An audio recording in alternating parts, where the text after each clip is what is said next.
بسم اللہ الرحمن الرحیم۔ آپ سب سننے والوں کو دل کی گہرائیوں سے السلام علیکم۔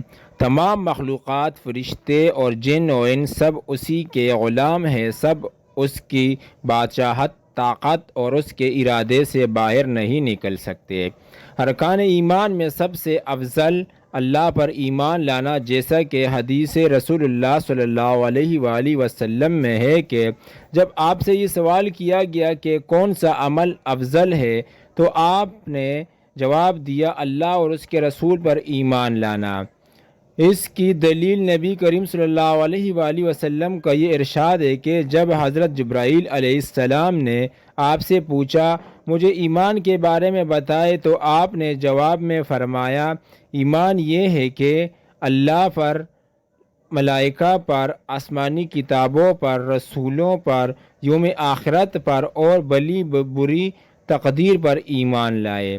ایمانی صفات میں سب سے پہلے صفت یہ ہے کہ ہم دل کی گہرائیوں سے اللہ تعالیٰ کی ذات اور اس کے وجود کی اس طرح پختہ تصدیق کرے کہ اس ذات کا مد مقابل نہ پہلے تھا اور نہ بعد میں ہو سکتا ہے۔ وہی اول ہے، اس سے پہلے کچھ بھی نہیں، وہی آخر ہے، اس کے بعد کچھ بھی نہیں، وہی ظاہر ہے، اس کے اوپر کچھ بھی نہیں، وہی باطن ہے، اس کے ماورا کچھ بھی نہیں۔ وہ حیّ، زندہ، قیوم، تھامنے والا، احد، یکتا اور صمد، بے نیاز ہے، جس کی نہ کوئی اولاد ہے اور نہ وہ کسی کی اولاد، اور اس کا مد مقابل کوئی نہیں۔ نیز یہ تصدیق کرنا کہ وہ اپنی الوہیت، ربوبیت اور اسماء و صفات میں یکتا ہے، اس کا کوئی شریک نہیں۔ تمام ظاہری و باطنی اور طویلی و عملی عبادتوں کو صرف اللہ تعالیٰ کے لیے خاص کرنا اور اس کے علاوہ ہر چیز سے عبادت کی نفی کرنا، خواہ ملائکہ و رسولی کیوں نہ ہو۔ تمام مخلوقات و فرشتے اور جن و انس سب اسی کی غلام اور بندے ہیں، یہ سب اس کی بادشاہت، طاقت اور اس کے ارادے سے باہر نہیں نکل سکتے۔ وہ ایک پاک ذات ہے، یہ تمام خصوصیات صرف اسی کا حق ہے۔ وہ اکیلا ہے، اس کا کوئی شریک نہیں، ان چیزوں کا اس کے سوا اور کوئی حقدار نہیں۔ ان چیزوں کی نسبت کسی دوسرے کی طرف کرنا یا ان میں سے کسی چیز کا اثبات اس کے سوا کسی اور کے لیے کرنا قطعاً جائز نہیں۔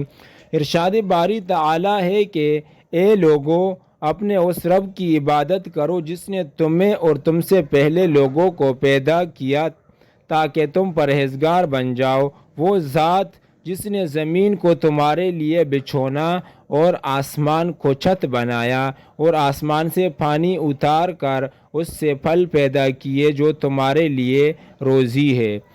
آپ صلی اللہ علیہ وآلہ وسلم کہہ دیجئے اے اللہ، اے تمام بادشاہت کے مالک، تو جسے چاہتا ہے بادشاہت دیتا ہے اور جس سے چاہتا ہے بادشاہت چھین لیتا ہے، اور تو جسے چاہتا ہے عزت دیتا ہے اور جسے چاہتا ہے ذلت دیتا ہے۔ تیری ہی ہاتھ میں سب بلائیاں ہیں، بے شک تو ہر چیز پر قادر ہے۔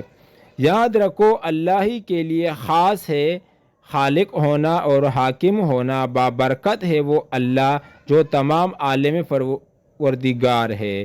توحید ربوبیت یہ ہے کہ بندہ اس بات کا پختہ و جازم اقرار کرے کہ اللہ تعالیٰ ہی ہر چیز کا رب، خالق، مالک، مدبر اور متصرف ہے۔ مطلب یہ کہ اللہ تعالیٰ کو ہی اس کائنات کا خالق و مدبر سمجھے جیسا کہ وہ ہے۔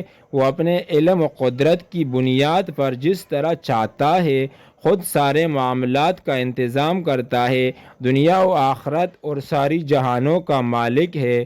اس کے علاوہ کوئی خالق اور رب نہیں۔ اس نے اپنے بندوں کو دنیا اور آخرت کی اصلاح اور نجات و کامرانی کی راہ دکھانے کے لیے اپنے رسول بھیجے اور کتابیں نازل کی۔ کائنات کا خالق ہونے کے سلسلے میں سورہ الزمر آیت 62 میں اللہ تعالیٰ کا فرمان ہے، اللہ ہی ہر چیز کا پیدا کرنے والا ہے اور وہی ہر چیز کا نگران ہے۔ سورہ البقرہ 163 میں الوہیت کے بارے میں ارشاد باری تعالیٰ ہے کہ اور لوگوں تمہارا معبود ایک ہی ہے، یعنی اللہ تعالیٰ ہے، اس بڑے مہربان اور رحم والے کے سوا کوئی عبادت کے لائق نہیں۔ اللہ ہمیں اسے سمجھنے کی توفیق عطا فرمائے، آمین یا رب العالمین۔